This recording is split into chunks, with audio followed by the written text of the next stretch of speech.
Welcome to The Planet Forward with Preetha. Conversations for a greener future. The place where we ignite discussions and uncover innovations driving us towards sustainability. Every episode, join your host Preetha as we explore the stories, ideas, and pioneers making a real difference in our world. Get ready to be inspired, learn, and be a part of the change that propels us forward to a greener tomorrow.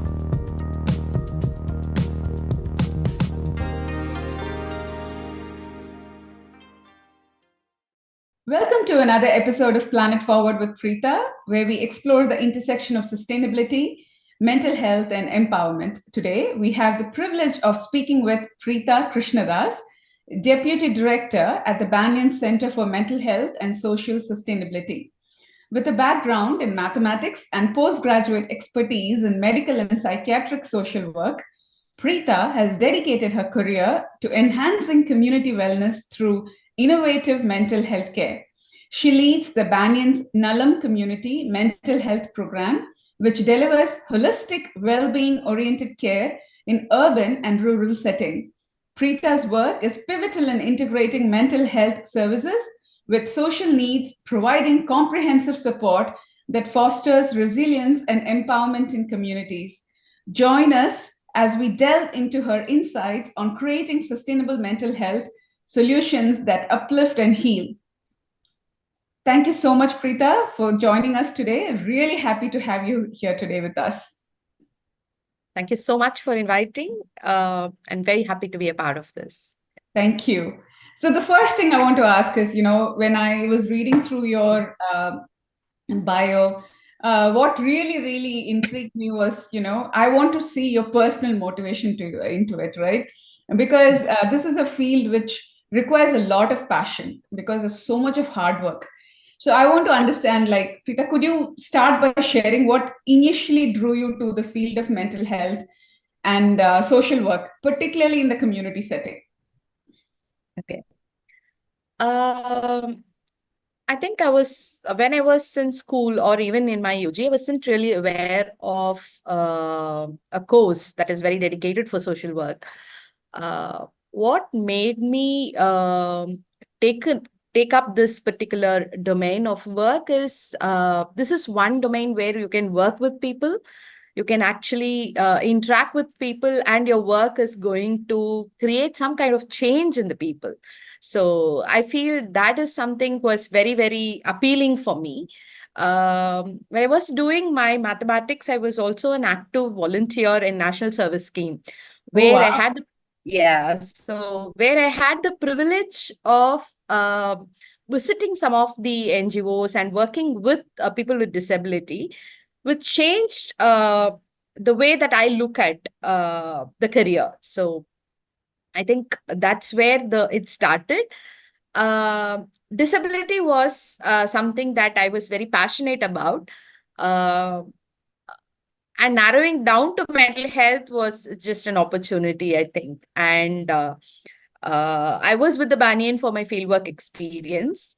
But coming into the Banyan and then almost being there, part of the Banyan for 13 years is something that I never imagined when I was doing my master's in social work. But that's quite a story, yeah. Right? Typically people join NSS as part of, getting some voluntary hours, because that's not something that you're pursuing. It's mandatory because of getting a degree and you just do it. But your voluntary hours completely changed the course of your career is quite a story. Because again, what you said, right? Like mental health is something which came eventually, but you had that in you wherein you wanted to do something. Like, I love the way you said you work with people, and you get to interact with them, and whatever you're doing actually causes a change in them. That's huge, right? You get to see the rewards of your work in a form of transformation in a human being. Oh, that's phenomenal. That's wonderful. Yeah. So taking that to the next question I'd like to ask is, in your role as deputy director, what are your primary responsibilities? How do you approach integrating mental health services with social sustainability? It's a very interesting question. We don't know exactly what we are talking about social sustainability, because that's something that it's a very complex and there is no defined solution or defined way of describing social sustainability.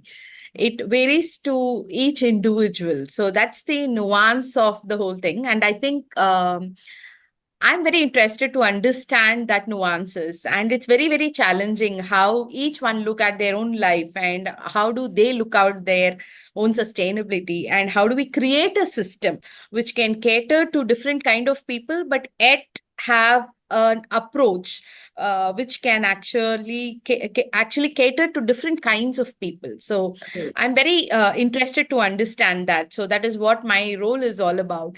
So when you really look at a social care, that's something that we are trying to understand and then, facilitate it for people, because as far as mental health is concerned, many of them are very aware of the clinical needs of the client. But what is that they really need apart from clinical part to sustain their own life, or to enhance their own recovery, and also to enhance their own quality of life. So there's much more beyond the clinical care needs, and it differs from each individual. And there's a lot of people who contribute to bring it together for an individual. So how do we understand that kind of support network, and who is their support network? So that's what Like, pretty much is my role. stabilizing their life, right, after they go through the trauma, a lot of hands are required in order for them to get back to, the society, stand on their own feet, and get back into the group. But nobody thinks about that, right? That is like, for, exceptions are there, like Banyan, for instance, making sure that they're able to go, seamlessly get back into their life, get into the society, get a job, and all those things. But vast majority of the things, like mental health, there is this defined timeline wherein they go and take some treatment, and after that, what happens post the treatment, nobody is aware of it.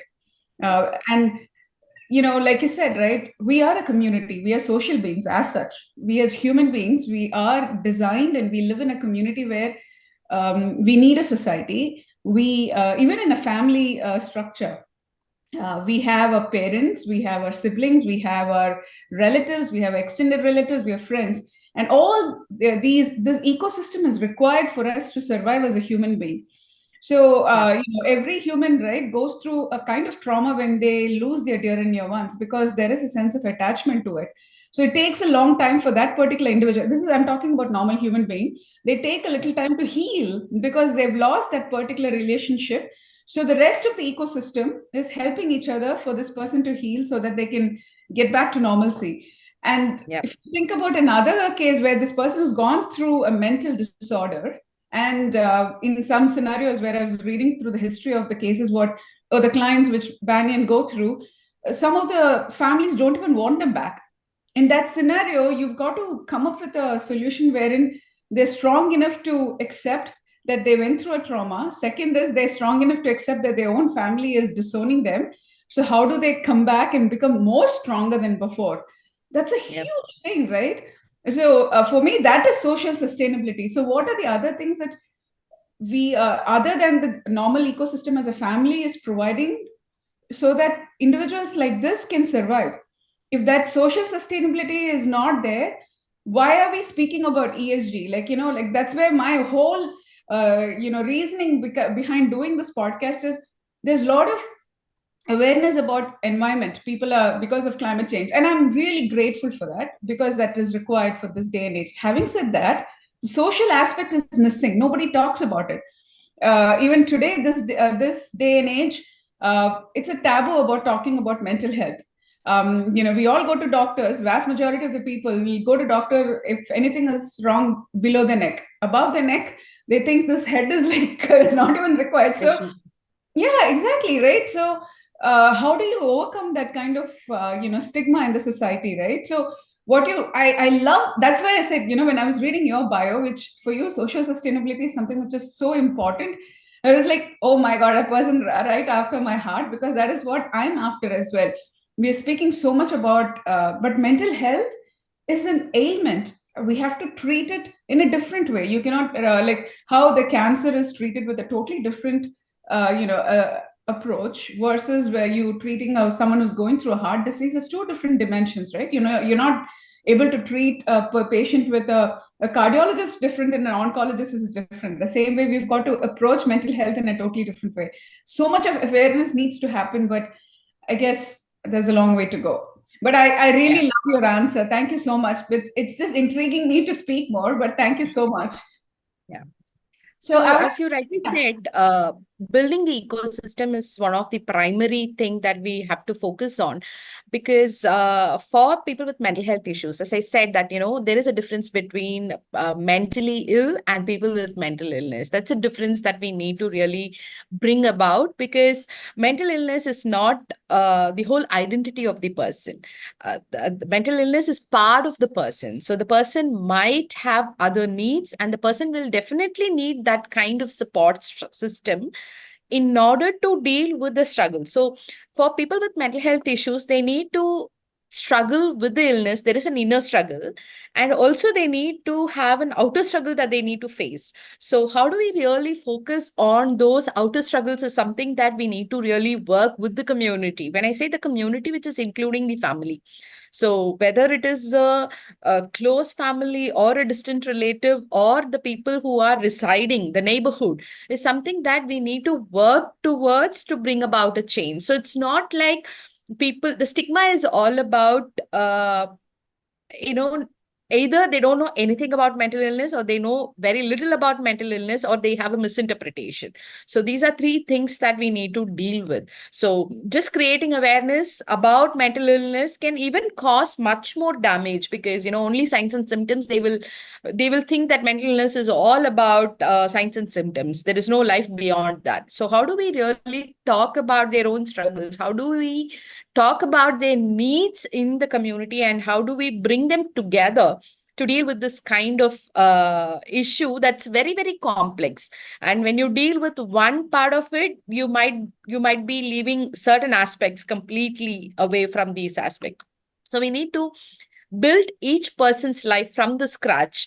As you rightly said, homeless population, when they become homeless, that's the ultimate, many of them feel that's an ultimate failure, because they are completely moved away from their own family and they are on the street. From an Indian perspective, I feel that's the least that one can imagine, being on the street without any support systems and all those things.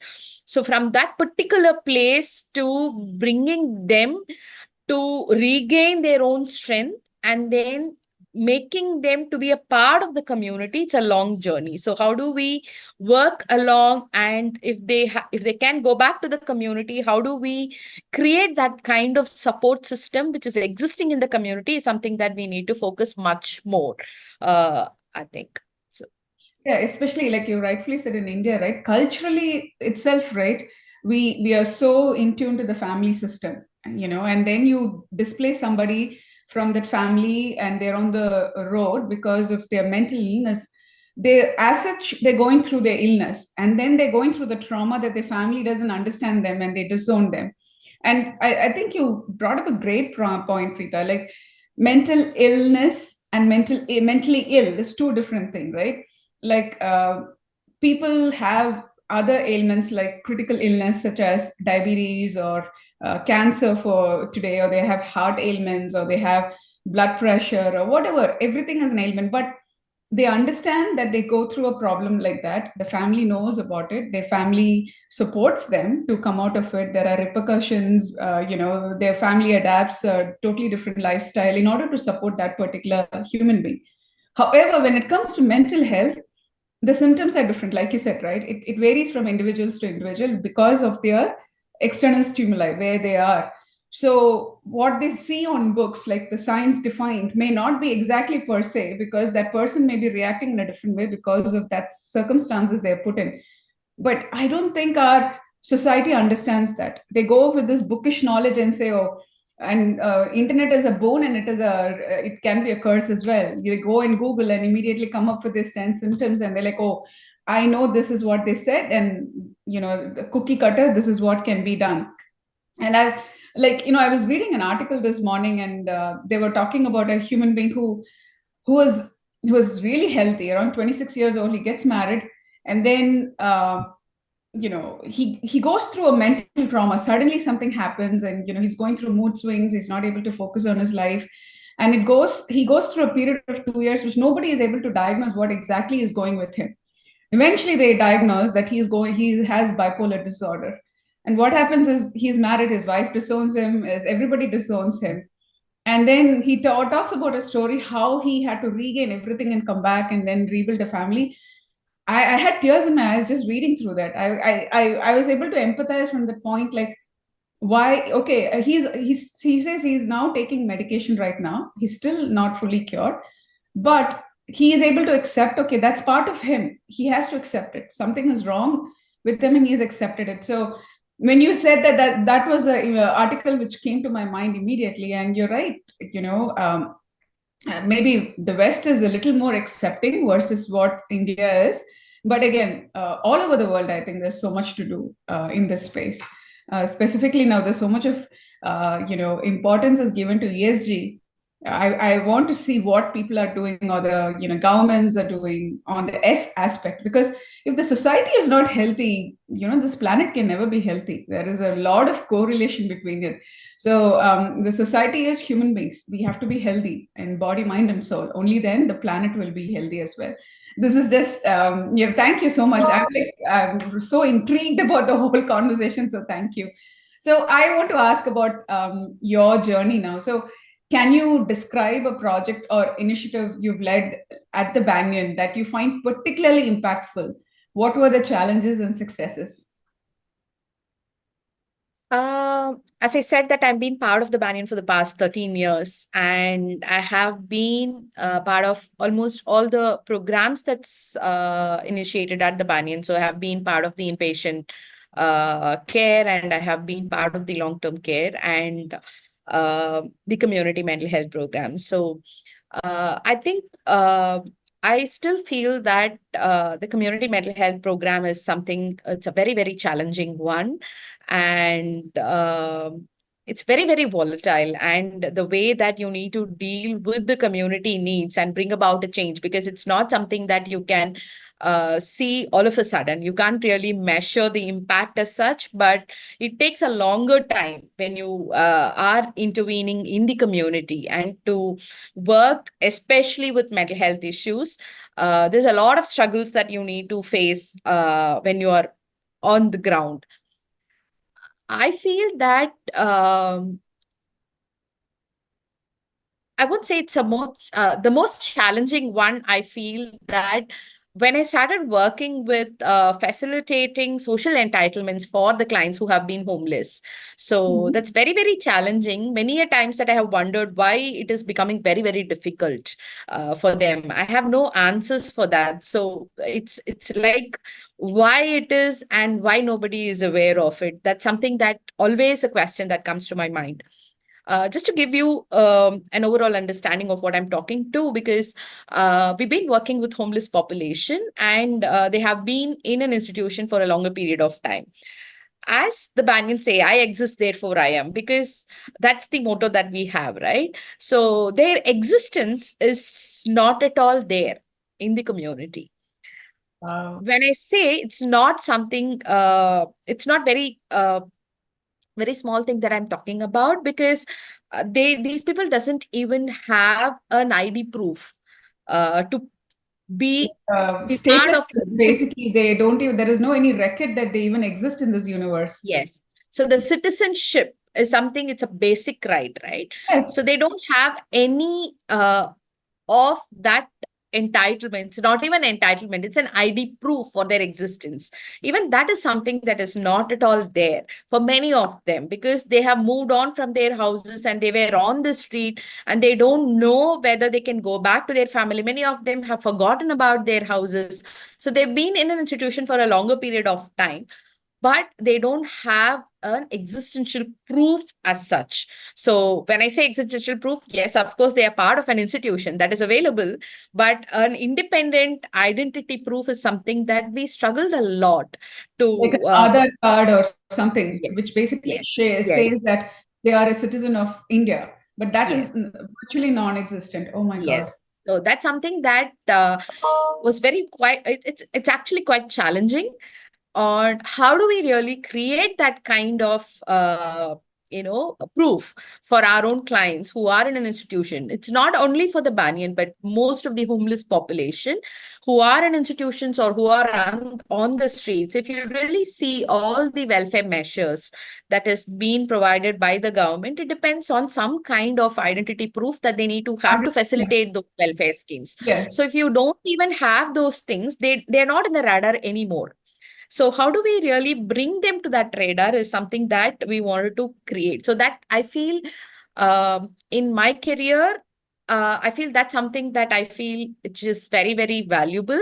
And that created a lot of thought, how people are so ignorant about the needs of homeless population, how they didn't really think about the existence of these kind of people who are on the streets, and how do we devise a mechanism to reach out to these population who are the most vulnerable community. Yes. You They really can be see. exploited in different ways. Yes. So the welfare schemes which are devised for vulnerable population is not at all accessible for the most vulnerable population was something that it was quite disturbing. So that's when we started working on the social entitlements and the social welfare schemes, and how do we create a voice to really talk for them and then ask these things to get streamlined so that there is a pathway for them to get access to the welfare schemes that the government is offering. So that's one of the challenges that I feel is most important. The second thing So can is you tell me an outcome of it? I know you've been a voice. So has there been any yes, strides yeah, made in that space? I'd like to know that. yes. So yeah, so we had gone to different departments to get this kind of access. So if whether it is Aadhaar card or even to get a voter ID, because there should be some document to really process these kind of stuff. So now after 5 to 6 years of struggle, that we have almost found the process of how to access, and we have facilitated Aadhaar card, we have facilitated voter ID for our clients. We have facilitated disability card for our clients. Some of our clients are accessing the government disability allowances. And interestingly, we've been able to get a ration card. That's the first in Tamil Nadu, I think, even in India for that matter, for formed families. That's Uh, awesome, right? So even if yeah, their families, their own families are disowning them, whatever yes. formed families are able to get a ration card, that's a livelihood Yes. for them. Oh my God, Yeah. So amazing. that's something that we've been able to get. So that's a progress that we have been made. So now we know that so we have been, when there is nothing on the plate, we don't know what is the process. We had gone and understood what are the things that we need to do. We had met with the officials, we had explained to them, and it's not like they don't want to really do that, but there is no specific guidelines to facilitate those. How do we create those pathways for You them, guys have been the and how do we trailblazer, structure right? it? You guys are Yeah. the trailblazer, first of the kind, right? So maybe now, since you paved the way, the Yes. other Now, organizations. all the institutions now, at least in Tamil Nadu, they have taken an effort to get Aadhaar card and disability certificate for all the clients who are in an institution. So that has become like a mission activity now for all the institutions. So That's I think amazing. somewhere that You guys has started come. really helping many other people. Oh my God. Kudos to you guys. That's amazing. And interestingly, this particular aspect, uh, I remember one of our clients who have been discharged from this particular place, who had gone back home. She came with an idea of, how do we facilitate this for our clients? And can we do something on this? And she Oh, actually saw some ad in the newspaper on, how do we apply for an Aadhaar card? And that's how it started. So that is a very, very interesting phenomena, because uh, it's not something that we have identified, but that's a need that has been aroused, and somebody who had gone through this has made an effort, and that small spark has created a lot of changes in many people's life. So I feel What it's very, a success very story, right? What a success story. Imagine like a person who went through the thing and was able to stand in others' shoes and say, "Oh, I went yeah, through this trauma. I don't want anybody else to go." And yeah, initiating. That is yeah. exactly the success of this program. Oh my God, it's amazing. It's So simply phenomenal. that's Kind of work what a you done. lot of learnings that we can get from the clients, because they're the ones who had gone through the struggle, and they had uh, gone through it and learned, and they have survived over it. So I always feel that any solution, which can come from somebody who has gone through the problem, because the one who has gone through the problem knows where the solution is. You just need to stir it, and you need to really make them shaken up them a little bit, so that you can come up with a solution based on their own experience, is what I truly believe. I am actually so envious of you now because you get to do such amazing work where it's actually impacting a human life. To what you said, what inspired you to come into this space is your work. You're seeing the transformation. This is what is real work, right?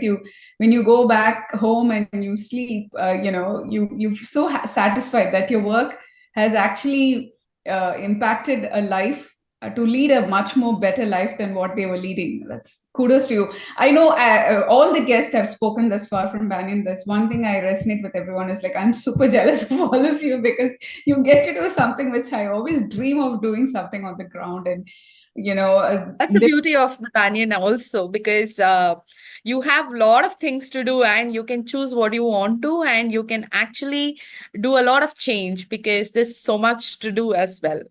amazing. And the best part of Banyan, I think, after speaking with all of them thus far, is the kind of people that the organization has attracted, selflessly doing the work. Every single human I've spoken thus far is like extremely passionate about, you included, about what they're doing. I didn't see anybody doing it like a 9 to 5 career or anything.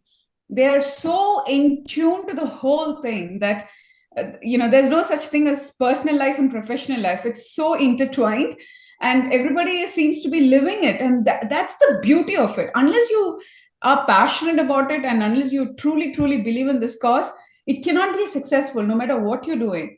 Yeah. The success comes as a byproduct, but the passion comes first, and I'm seeing it in every individual I've spoken thus far. And amazing, because I think it's so inspiring that the work what you're doing and the lives you're touching is like phenomenal. So I want to get back into your personal insights. So your background in mathematics and psychiatric social work influenced your approach. How has it influenced your approach to problem solving and program development in mental health? Like, being a mathematician, you're like problem solving is something which is like very, easy for you. So now you're doing program development in mental health.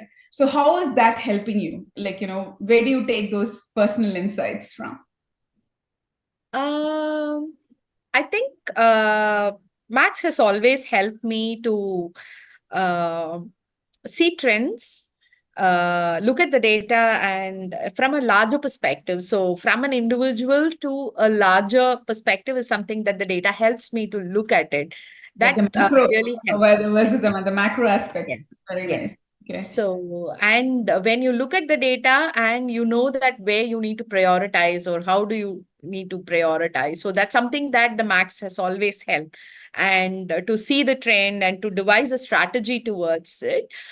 I think social work has helped me to look beyond the macro things, though the numbers show a different domain, but what is a priority and what is the felt need versus the real need or something like that.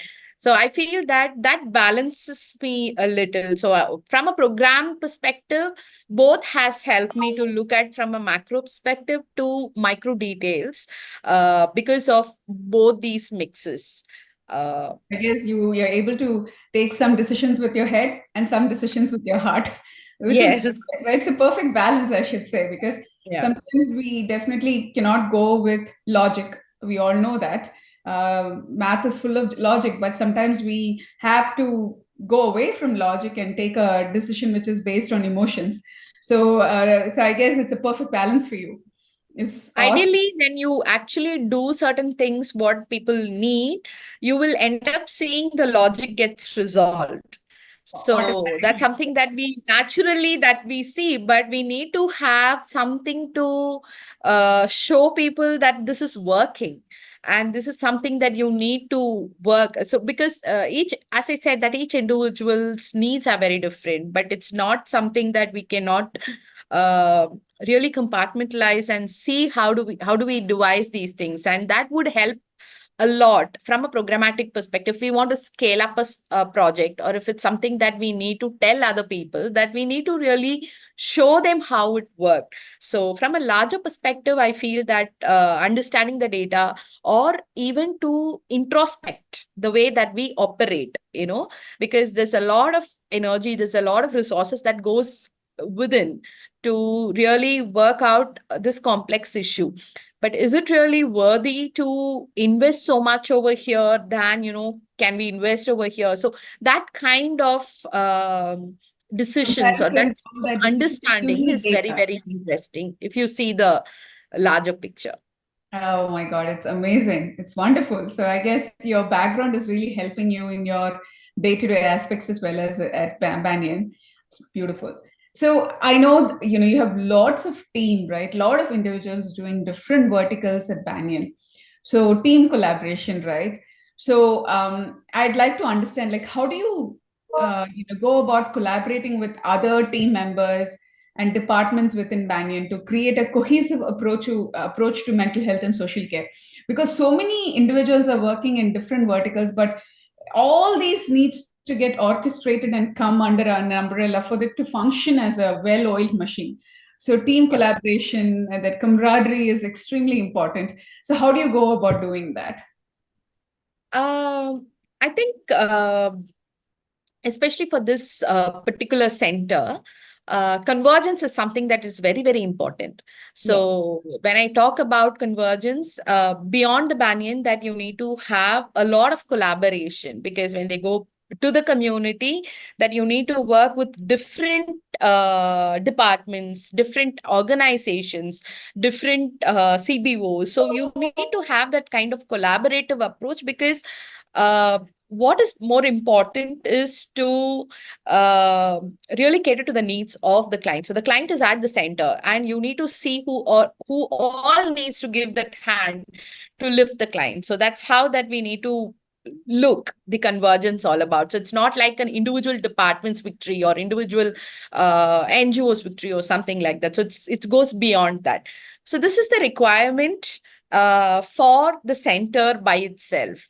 If you come across the Banyan, yes, we do have different departments, but it is all interconnected. So when someone who is being homeless, and based on their need, they would access our inpatient facility. But when they get recovered, they need to go back to the community, right? So when they go back to the community, how do we equip the client? How do we equip the community? How do we really work with the individual who is part of the community? How do we create that kind of ecosystem for the client who's been discharged from our place? So it is, and when there is a need, they need to come back over here.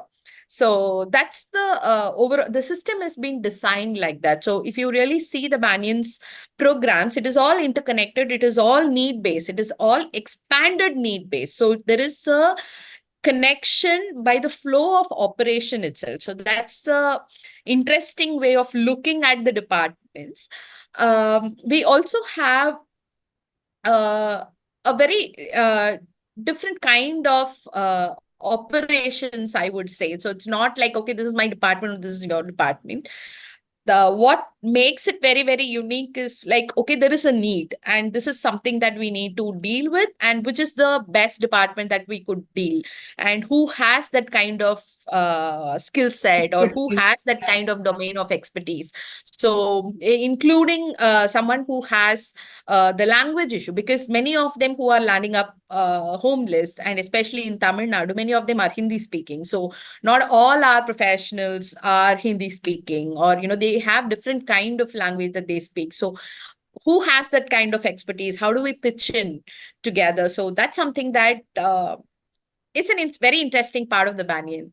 So I And think it's that like there is no such thing as set boundaries as such. It's like all hands on there the is a deck. seamless boundary, because there should be some liability that each individual should have, and there is some responsibility which has been assigned to, but it's not a very strict boundary as such. So there is a very I seamless like the way flow. of operations, right? So the need of the hour is taken into account, most importantly, versus looking at its department versus.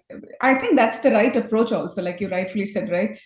At that particular client you are having, maybe some other organization has a much more expertise in handling it, making sure that you're collaborating and having them. It'll actually work more, efficiently versus trying to approach a client with no expertise in your organization. So I like the way you said it. That's perfect. So then I'd like to ask about your future aspirations. I know you've been with Banyan for 13 years now.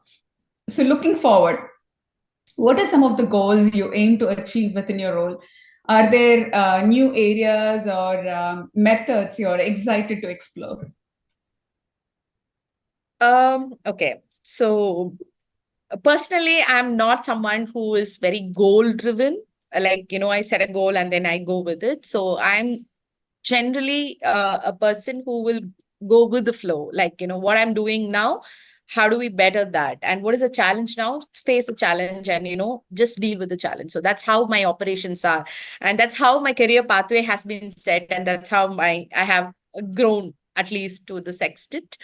Uh, with regard to the Banyan's work, especially the center, the primary goal is to understand what are the things so define the social care, that's something that is something, I don't know whether it's a goal or something that I aspire to, because the social care is it's a very complex thing. How do Yeah. we define it for our clients so that there is some structure that we can come up with, so that this is something that can be practiced by anyone, and give that kind of emphasis to the social care needs, so that it would enhance the quality of care for people with mental health issues. And the social care is not only for people with mental health issues, anybody who has a need. And how do we really work along and focus more on the social care is something that I'm thinking. That's one of the aspiration that I have. And the second one is, uh, I think livelihood is always a challenge for people with mental health issues.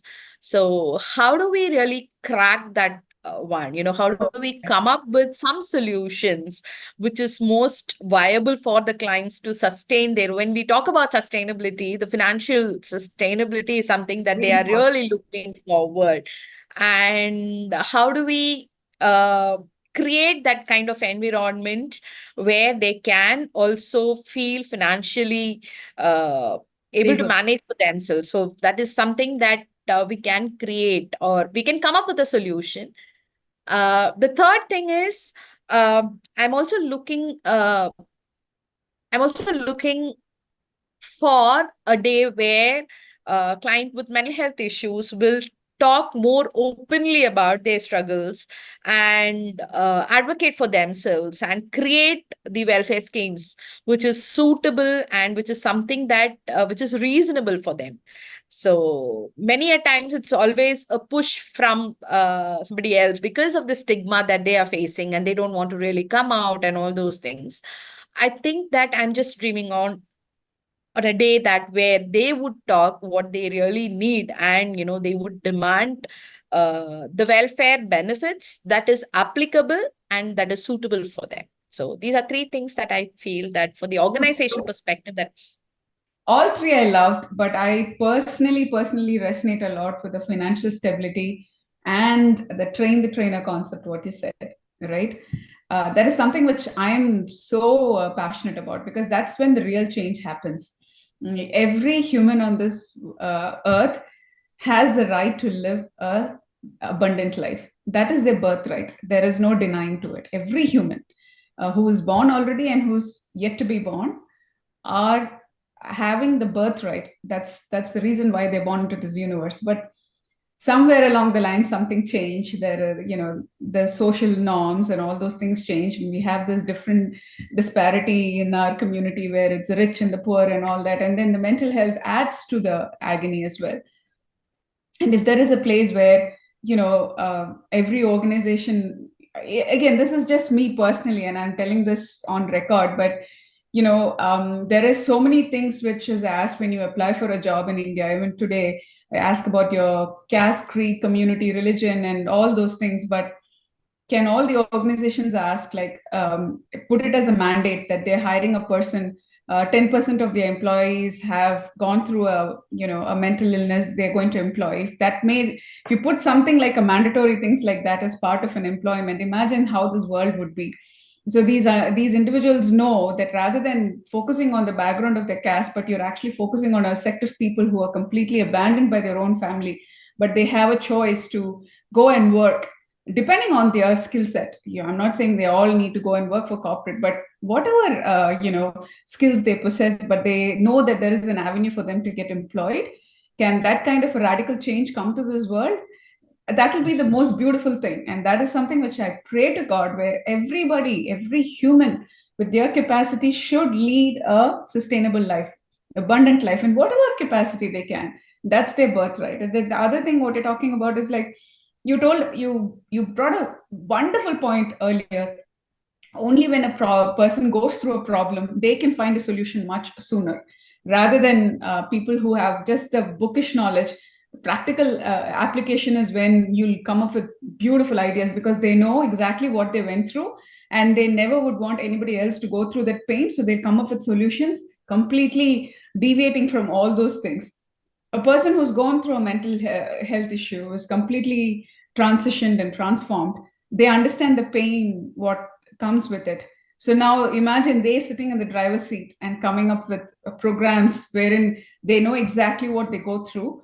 So they'll be able to help another individual much faster, and the other individual who's going through it will connect with them, because when they say, I have been there, so don't worry, I'm a prime example for you, you can come out of it. If I can come out of it, you can too. They will actually connect with that individual much better than you going and telling them, because you're again coming from a different perspective. And if that happens, can you imagine the society, Preetha? This will be beautiful, because everybody is accepting everyone just the way they are. Nobody is judging, nobody is thinking, oh, everyone knows, okay, we all go through a lot and that's part of life, that's okay, but can we all help each other?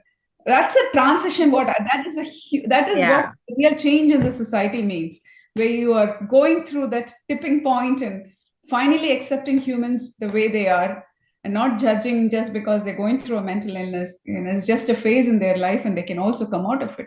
Anybody can go through it. You and I can go through it. There's no such thing, a rule that only people in certain socioeconomic conditions go through it. Absolutely not. It can happen to any human being on this earth. But I love the way you said, and I'm really wishing with all my heart that all your dreams come true, and all the three things what you said comes true. So I have another thing as advice for others. So what advice would you give to professionals entering the field of mental health and social work, based on your experiences and insights? Okay.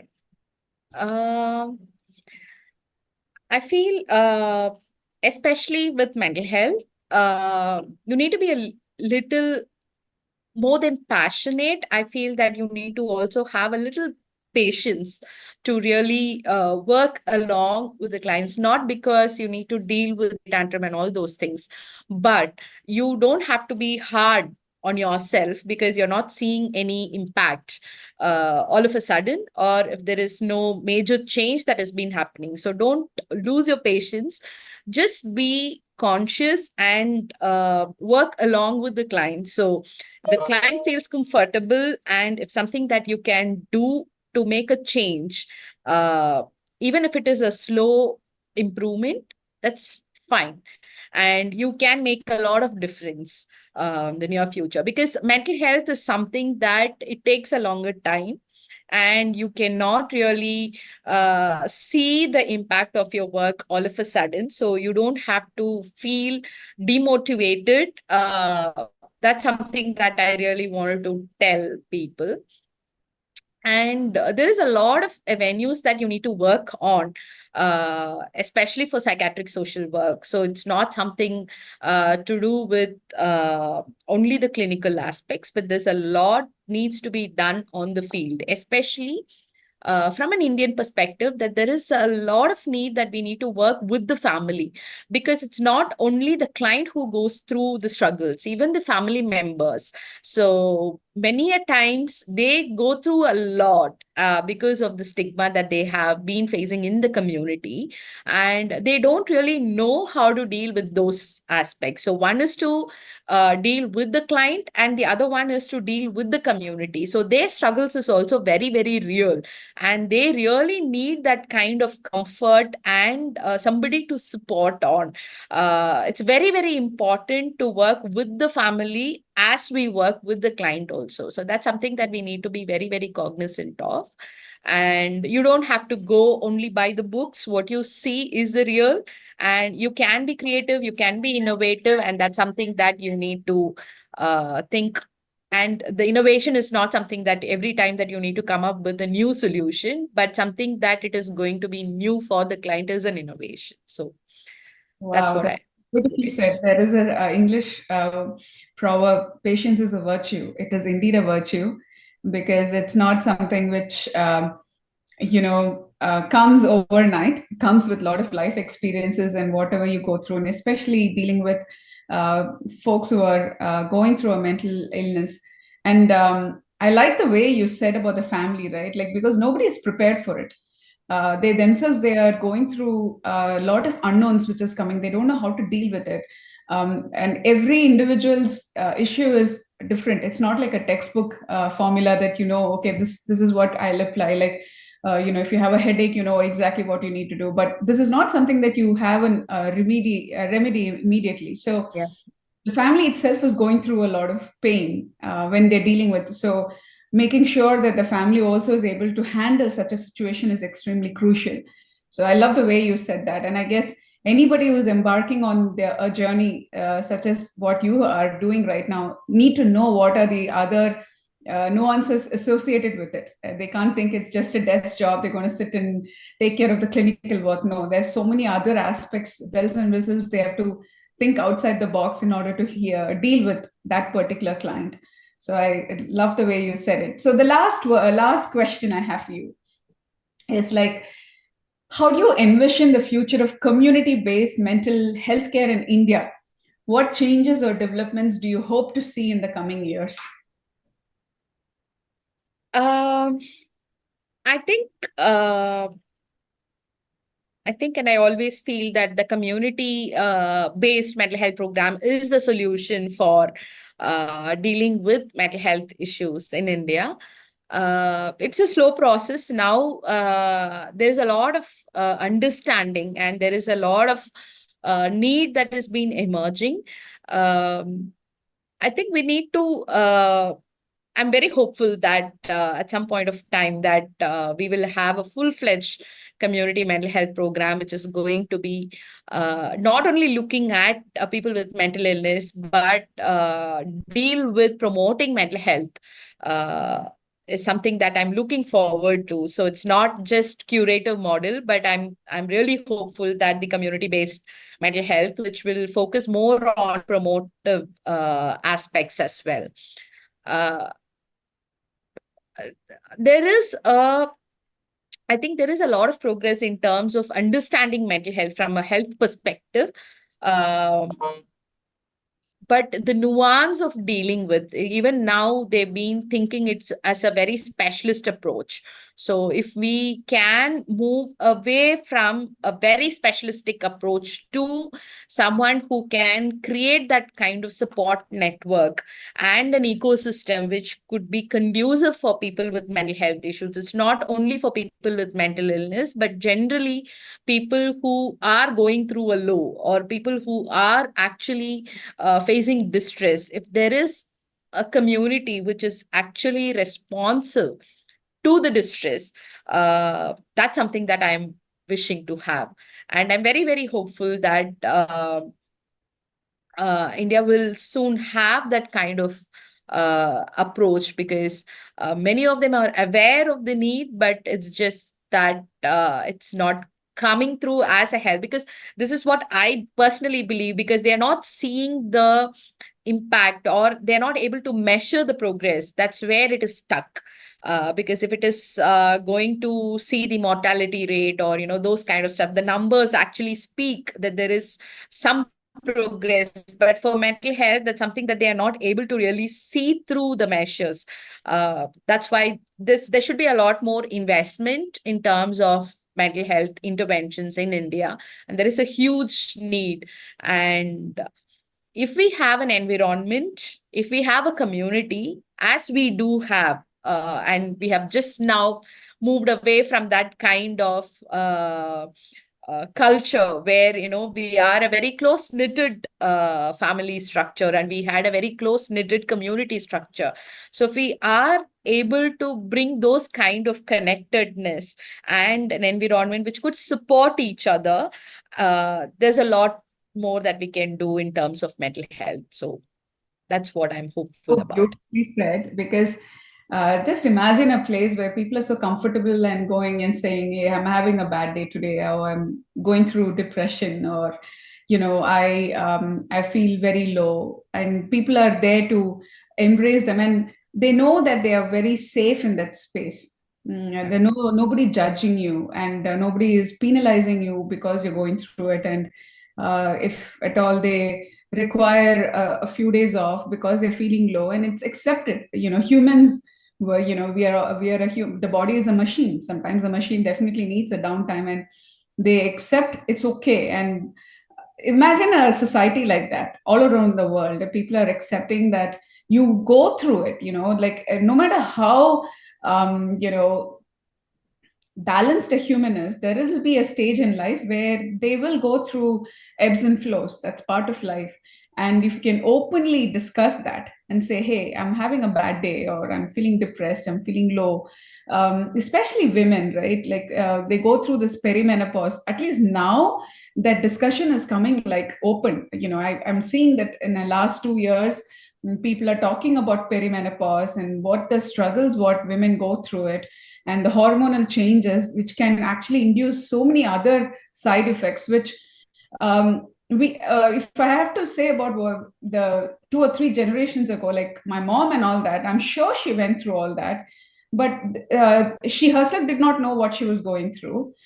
First, because she didn't have the awareness about it.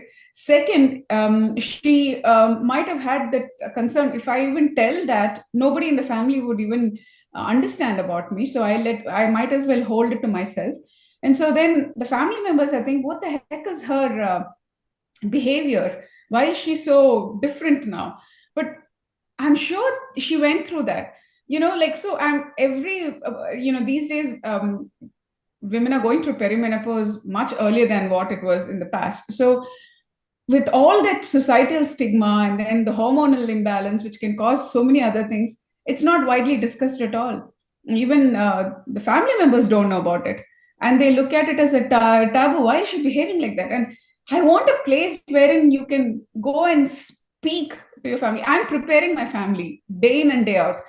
I can come, I tell my family, to my husband and my children, I can be a totally different person when I'm going through it, deal with it. And Yeah. sometimes I myself, I won't know what I'm doing with it. These are the symptoms. These are the textbook version of the symptoms, but my symptoms can be completely away from it. But I want somebody to empathize with me and be compassionate with me. And if I'm going through a downtime, it's okay. Just make sure that you listen to me. And how many people have that liberty to have a discussion like that? And I'm Yeah. starting to think so closely about it these days. All those women, and I'm sure men also go through a lot of stress, because of work. And the way in India we're conditioned, the men should not even open up and say anything about what they're going through. They, like a pressure cooker, they keep it to themselves, because men are supposed to be this macho personality. They cannot say. But I'm sure they're having so much of mental trauma they go through because of work pressure, societal pressure, so many other things. But if they can have a space wherein they can communicate freely, oh my God, that'll be a dream society for me. That'll be the world where we are actually making this world a better place for our children and their children to grow and thrive healthy. That is a healthy society. So I We need to absolutely. also think mental illness is very visible only when you're not able to do your social roles. That's True. where the problem is. So till then, that nobody is really bothered about your mental illness. So unless you're not, unless you're not in a position to perform your social roles, then that becomes a problem. So whether we can redefine the social roles or create a support structure where the roles can be interchanged or something like that, if that's something that's possible, it's not going to be a very different kind of environment. So I totally accept. So, as we wrap up today's enriching conversation with Preetha Krishnadas, I'm reminded of the profound impact that dedicated individuals can have on the fabric of community mental health. Preetha's insights into the integration of mental health services within broader social structures offer us invaluable lessons on compassion, resilience, and innovation. Her commitment to enhancing the well being of communities through thoughtful, inclusive approaches is truly inspiring. So, Preetha, as final thoughts, would you like to say something before you sign off from this podcast? uh, I think so just wanted to highlight, as you rightly said, that when we move from mental illness to a well-being approach, so mental well-being is something that we start focusing, and if we are able to have focus on an individual's well-being, it will definitely enhance the community well-being. And if that's the kind of approach that we are able to make, or that's the kind of change that we can create in a community, I think that's when the community mental health program will be a great success.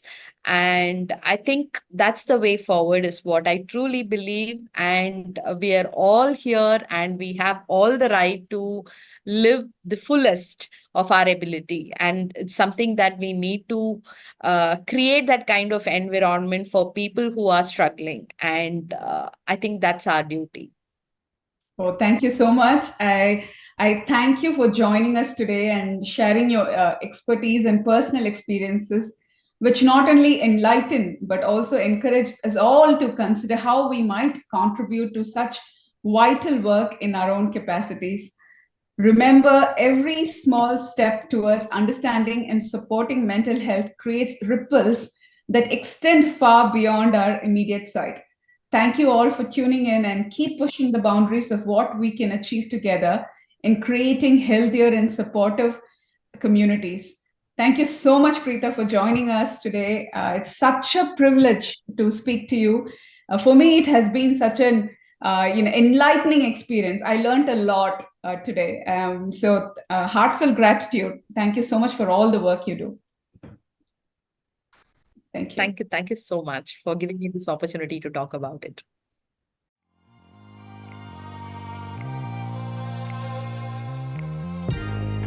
Thank you for tuning in to The Planet Forward with Preetha, conversations for a greener future.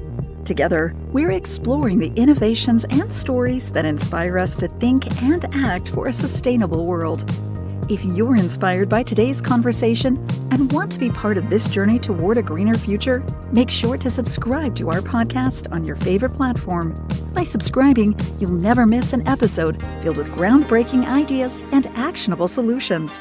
Let's continue to make a difference, one episode at a time. I'm Preetha, reminding you to make every day count for our planet. Until next time, keep moving the planet forward.